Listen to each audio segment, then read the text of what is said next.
Aloha, j'espère que vous allez bien. Aujourd'hui, on se retrouve pour une vidéo un petit peu particulière. Halloween approche à grands pas, et qui dit Halloween dit créatures terrifiantes, ambiance angoissante et atmosphère étouffante. Bref, de quoi bien se faire flipper. Et quel meilleur moyen de se faire peur qu'un bon livre et un bon film. C'est pour cette raison que je vous ai concocté une petite liste de 5 livres et 5 films qui donnent des frissons.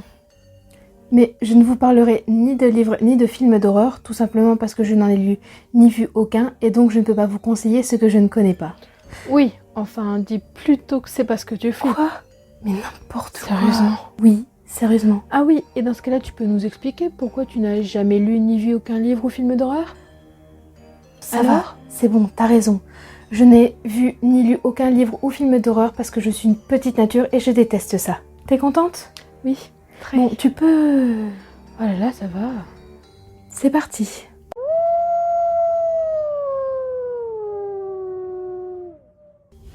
Bon, commençons par les livres.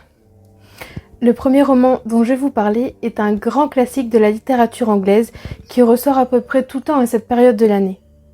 Je pense que vous voyez duquel je veux parler.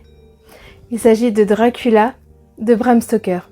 Alors, je pense que c'est un roman qu'on ne présente plus, mais je vais quand même vous donner un bref résumé. Jonathan Harker est un jeune notaire qui est envoyé en Transylvanie pour rencontrer un client, un certain comte Dracula, qui est sur le point d'acquérir un domaine à Londres.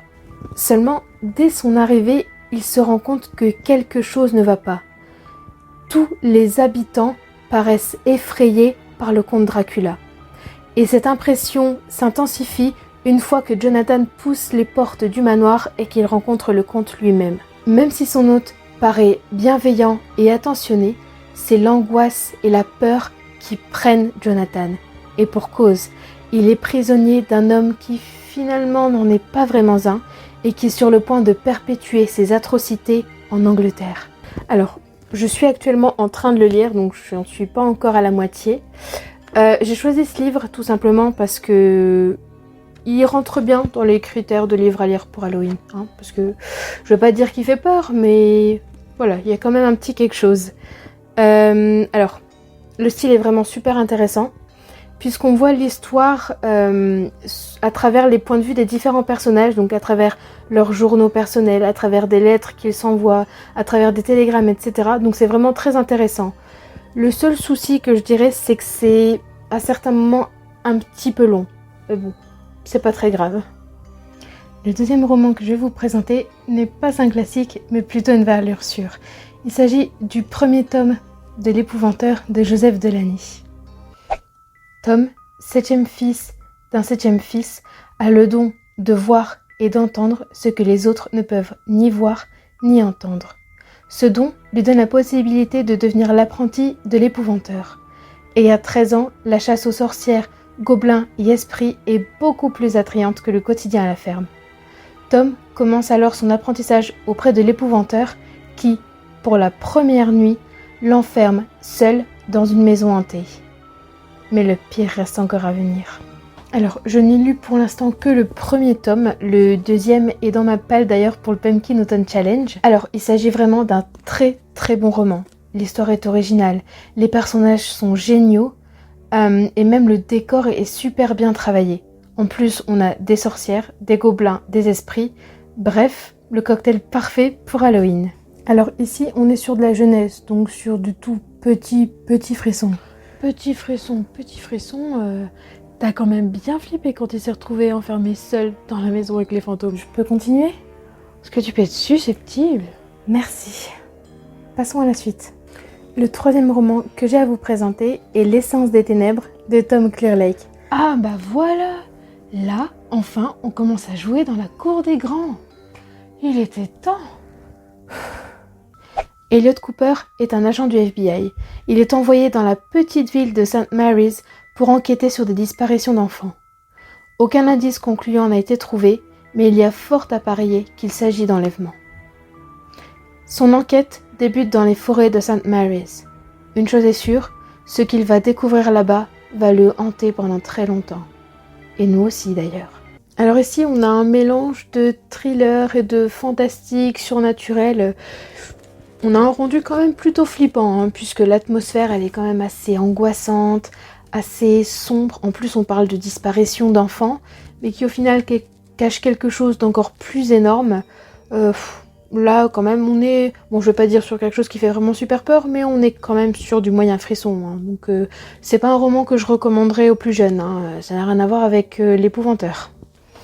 Le 4e roman que j'ai choisi est Autopsie de Kerry Maniscalco. Audrey Rose est une fille de bonne famille, mais elle mène une activité plutôt particulière. Elle étudie la médecine légale auprès de son oncle. Jusqu'au jour où ce sont les victimes d'un certain Jack l'Éventreur qui s'accumulent sur les tables d'autopsie. Audrey Rose mène alors l'enquête et elle va se rendre compte que le meurtrier est plus proche d'elle que ce qu'elle pensait. Vous l'aurez compris, ici on parle de Jack l'Éventreur. Jack l'Éventreur. Je l'ai très bien connu, tu sais. D'ailleurs, je me souviens même d'une fois où... Non, j'ai pas envie de savoir ce que tu faisais avec Jack l'Éventreur. Et eux non plus. Ça va. Merci beaucoup. Le 5e et dernier livre est un roman que j'ai lu il y a quelques années et qui m'a fait un petit peu peur. Il s'agit du premier tome de Hanté de Maureen Johnson. Un assassin sème des corps dans les rues de Londres, introuvable malgré les différents systèmes de surveillance. Aurora, arrivée depuis peu sur son campus, se rend compte qu'elle peut apercevoir l'ombre du meurtrier. Elle enquête alors pour retrouver l'auteur de tous ces crimes qui font étrangement rappeler à une série de meurtres qui a eu lieu plus d'1 siècle auparavant. Un nom est dans tous les esprits, celui de Jack l'Éventreur. Alors, ici on a un roman pour la jeunesse. Certes, on parle de Jack l'Éventreur, mais l'atmosphère n'est pas lugubre ni pesante. On est sur du petit frisson ici. Passons au film maintenant. Le premier film dont je vais vous parler est un film que j'ai vu beaucoup de fois, mais la dernière fois c'était il y a longtemps, donc je compte bien le revoir cette année pour Halloween. Il s'agit de Van Helsing. Van Helsing est un professeur et un chasseur de monstres qui est envoyé en Transylvanie pour débarrasser la population du comte Dracula. Pendant sa mission, il va rencontrer d'autres créatures terrifiantes, telles que les loups-garous et Frankenstein. Si j'ai choisi ce film, c'est principalement pour toutes les créatures qu'on y retrouve, parce qu'il y a quand même Frankenstein, des loups-garous et Dracula. Ah, Dracula, quel homme charmant. Tu vas pas me laisser faire cette vidéo tranquille? Non. C'est bien ce que je pensais. Donc tu as connu le comte Dracula? Oui, évidemment. Oui, c'est vrai, pardon, j'oubliais. Madame a rencontré tous les grands méchants de l'histoire. Oui, ce sont des personnes tellement monstrueuses, j'adore. Qu'est-ce qui va pas chez toi? Le film qui suit est pour moi dans la même veine à peu près que Van Helsing. Niveau ambiance, on est à peu près pareil. Il s'agit de la Ligue des Gentlemen Extraordinaires. Un groupe terroriste tente de déclencher un conflit entre les pays européens. À l'aube de la Première Guerre mondiale, l'Angleterre forme la Ligue des Gentlemen Extraordinaires pour stopper ce conflit. Les meilleurs des meilleurs sont mis sur le coup, des humains et des créatures obscures. Alors ici, on n'est pas dans un univers vraiment qui fait peur, on est plus dans un univers fantastique. Et si je l'ai choisi, c'est pour la même raison que Van Helsing, c'est pour toutes les créatures fantastiques qu'on y rencontre. C'est parfait pour Halloween. Le 3e film que je vais vous présenter est un film qui m'a vraiment fait flipper.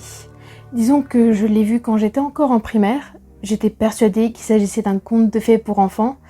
Et en réalité, c'est un conte de fées pour adultes. Il s'agit du labyrinthe de Pan. Ah, Pan quoi? Tu l'as connu aussi, Quoi? Pan? Mais non, mais elle n'existe même pas.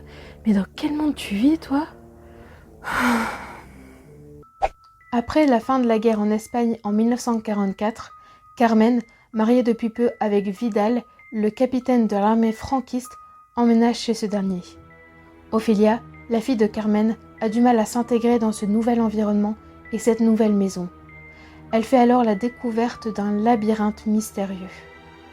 Au creux de ce dernier, elle fait la rencontre du gardien, Pan, une créature d'apparence démoniaque, qui lui apprend qu'elle est la princesse d'un royaume enchanté.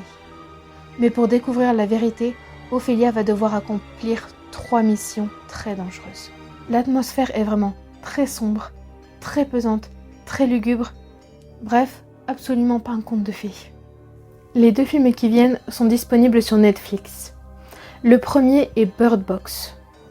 La Terre est envahie par des créatures indescriptibles. Tous ceux qui les ont vus sont morts.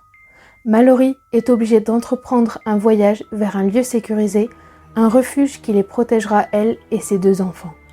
Seulement, c'est avec les yeux bandés qu'elle doit faire ce voyage, puisque si elle les ouvre, c'est la mort assurée. Sur ce coup-là, je dois bien avouer qu'il a fait preuve d'imagination.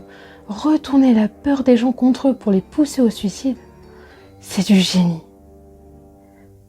Bah quoi ?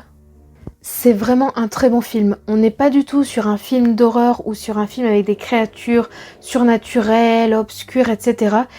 On a plutôt ici une ambiance, une atmosphère très angoissante. En plus, on ne sait pas à quoi ressemblent les créatures, on ne sait pas à quoi s'attendre. En fait, c'est ça qui est très angoissant. Mais en tout cas, c'est vraiment un très bon film pour Halloween. Le deuxième film est, comme je vous le disais, disponible sur Netflix. Il s'agit de The Silence. Lors d'une expédition dans une grotte, des créatures terrifiantes ont été libérées et ont envahi la Terre. Leur particularité, elles sont aveugles et ne fonctionnent qu'avec leur ouïe. La famille d'Ali, jeune fille sourde et muette, décide de s'enfuir et de rejoindre un lieu isolé. Seulement, c'était sans compter sur des fanatiques qui veulent à tout prix s'emparer d'Ali pour ses sens suraiguisés. Mais peu importe ce qu'il se passe, surtout, ne faites pas de bruit. On n'est pas sur un film terrifiant, mais on a quand même des petites palpitations. C'est dans ce genre de film-là qu'on se rend vraiment compte que parfois le silence peut devenir assourdissant. Et le silence, dans des films de ce genre, croyez-moi, ça fait peur. Voilà, cette vidéo est terminée. J'espère qu'elle vous a plu. N'hésitez pas à me dire ce que vous en avez pensé dans les commentaires. Sur ce, je vous laisse parce que j'ai peur qu'une certaine personne ne décide de refaire son apparition. À la prochaine!